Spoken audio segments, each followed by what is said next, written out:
IPL breaking చూస్తే సొంత మైదానంలో Chennai Super Kings Punjab shock ఇచ్చింది. సిఎస్కేపై పంజాబ్ 5 వికెట్ల తేడాతో గ్రేట్ విక్టరీ సాధించింది. 210 టార్గెట్ ఈజీగా ఫినిష్ చేసేసింది. దీంతో ఈ సీజన్లో సెకండ్ విక్టరీ తన ఖాతాలో వేసుకుంది పంజాబ్. శ్రేయస్ అయ్యర్ హాఫ్ సెంచరీతో కెప్టెన్సీ ఇన్నింగ్స్ ఆడాడు.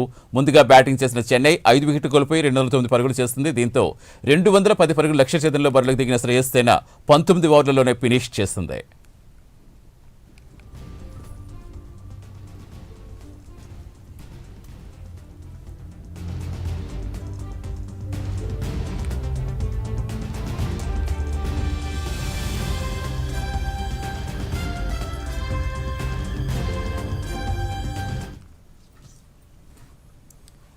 చెన్నైపై పంజాబ్ కింగ్స్ విజయం సాధించింది. దీనిపై పూర్తి అనలైజ్ చేసేందుకు మా స్పోర్ట్స్ కరెస్పాండెంట్ విజయ్ కుమార్ లైవ్లో జరుగుతున్నారు. విజయ్, సో ఎలా చూడాలి? ఆల్రెడీ రాజస్థాన్తో ఓడిపోయిన తర్వాత చెన్నైకి హోమ్ గ్రౌండ్ బాగా కలిసి వస్తుంది అనుకున్నారు. అలాగే 200 పరుగుల స్కోర్ అంటే చిన్న స్కోర్ ఏం కాదు, బాగానే చేస్తుంది. బట్ ఎక్కడ తడబడింది అనుకోవాలి? సూపర్ కింగ్స్ 209 పరుగులు భారీ లక్ష్యమే. అంటే 209 అనేది చిన్న స్కోర్ అయితే కాదు.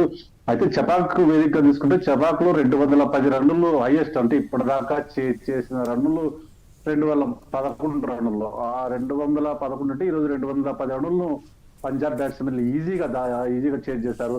5 వికెట్లు నష్టపోయిగా ఒక ఓవర్ మిగిలి ఉండగానే ఈ రోజు ఆ లక్ష్యాన్ని ఛేదించారు. అయితే ముఖ్యంగా చూసుకుంటే చెన్నై సూపర్ కింగ్స్ అనేది బ్యాటింగ్ లో కూడా తడబడుతున్నారు.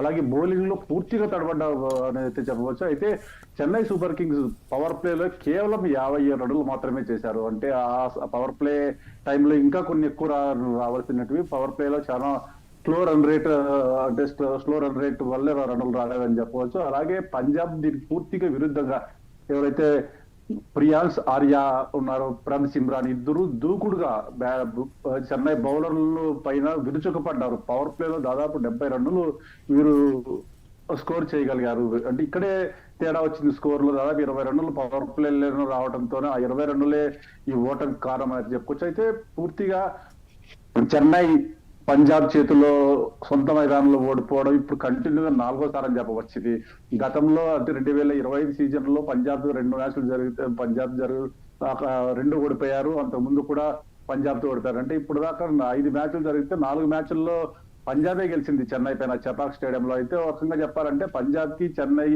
ఈ చపాక్ స్టేడియం అక్షరాలని చెప్పవచ్చు. అయితే చెన్నైకి కలిసి వచ్చిందని చెప్పవచ్చు. అయితే ముఖ్యంగా ఎవరైతే చెన్నై బ్యాట్స్మెన్లు ఉన్నారో, ముఖ్యంగా మనం చూసుకుంటే సంజు శాంసన్ పైన చాలా ఎక్స్పెక్టేషన్ తో సంజు శాంసన్ ని రిటైన్ చేసుకుని అంటే కొనుగోలు చేశారు. 18 కోట్ల రూపాయలు పెట్టి సంజు శాంసన్ తీసుకున్నారు. సంజు శాంసన్ పూర్తిగా నిరాశపరిచారు. గతంలో ఫస్ట్ మ్యాచ్ కానీ ఈ మ్యాచ్ కానీ 2 మ్యాచ్ల్లోనూ పూర్తిగా నిరాశపరిచాడు. అయితే దూకుడుగా ఆడే గైక్వాడ్ కూడా ఈ రోజు నెమ్మదిగా వాడి 22 బంతుల్లో కేవలం 28 పరుగులు మాత్రమే చేశాడు. అయితే ఆయుష్ మాత్రే ఏదైనా చెన్నై ఇన్నింగ్స్ లో మంచి బ్యాట్స్మెన్ అంటే మంచిగా ఆడాడని చెప్పుకో వ్యక్తి ఆయుష్ మాత్రం కేవలం 17 ఏళ్ల కుర్రాడు 43 బంతుల్లో 73 పరుగులు చేశాడు. దాంట్లో 6 4లు 5 6లు ఉన్నాయి. అలాగే చేజింగ్ లో అంటే మనం మొదటి నుంచి చూసుకుంటున్నాం. నిన్న Sunrisers Hyderabad first batting చేసి ఒక్కసారి కలిసి మిగతావన్నీ చేజ్ ద్వారానే కలిసి ఈ రోజు కూడా చేజ్ గెలిచింది. అయితే మొత్తానికి శ్రేయస్ అయ్యర్ మంచి ఇన్నింగ్ ఆడి చివరిలో విజయాన్ని పూర్తిగా అంటే ఖచ్చితంగా విజయ్ ఒకవైపు చెన్నైకి ఇది 2వ పరాజయం అయితే అటు పంజాబ్కి వరుసగా 2 విజయాలు.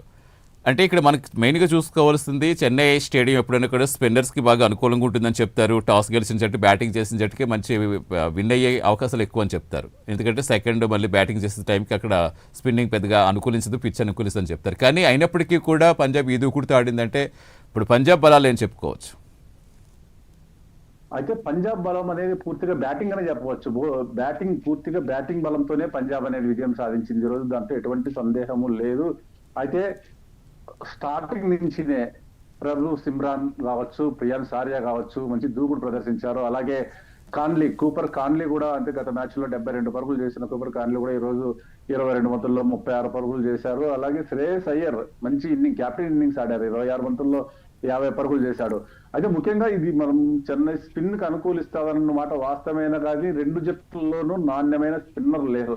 ఫాస్ట్ బౌలర్లు పూర్తిగా 2 జట్లలోనూ పూర్తిగా విఫలమయ్యారని చెప్పవచ్చు. అయితే వాళ్ళు ఏదైతే 2020లో మంచి బౌలర్ గా ఉన్న హర్షదీప్ సింగ్ కేవలం ఈ రోజు 4 ఓవర్లు వేసి 41 రన్నులు ఇచ్చాడు. అలాగే బార్డ్లెస్ కావచ్చు, ఎన్సేన్ కావచ్చు, ఇద్దరు ఒక దారుణంగా పరుగులు ఇచ్చి ఒక్క వికెట్ తీశాడు. అయితే పంజాబ్ లో వైశాఖ్ విజయ్ మాత్రమే 2 వికెట్లు తీయగలిగాడు. అయితే పూర్తిగా బౌలరింగ్ అనేది రెండు జట్లకు కలిసి రాలేదు. అయితే బ్యాటింగ్ ఆర్డర్ లో దూకుడు ప్రదర్శించి బ్యాటింగ్ లో నిలబడ్డ పంజాబ్ కి ఈ రోజు విజయం అయితే దక్కింది సతీష్.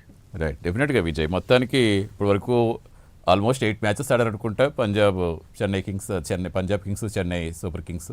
బట్ ఆల్రెడీ 6 మ్యాచ్లు పంజాబ్ కింగ్స్ విన్ అయ్యారంటే మళ్ళీ రికార్డు పంజాబ్ కింగ్స్ కంటిన్యూ చేస్తుందని చెప్పుకోవాలి. చూద్దాం ముందు మరి చెన్నై సూపర్ కింగ్స్ నిలదొక్కుంటుందో లేదో. Right, thank you Vijay, thanks for analysing.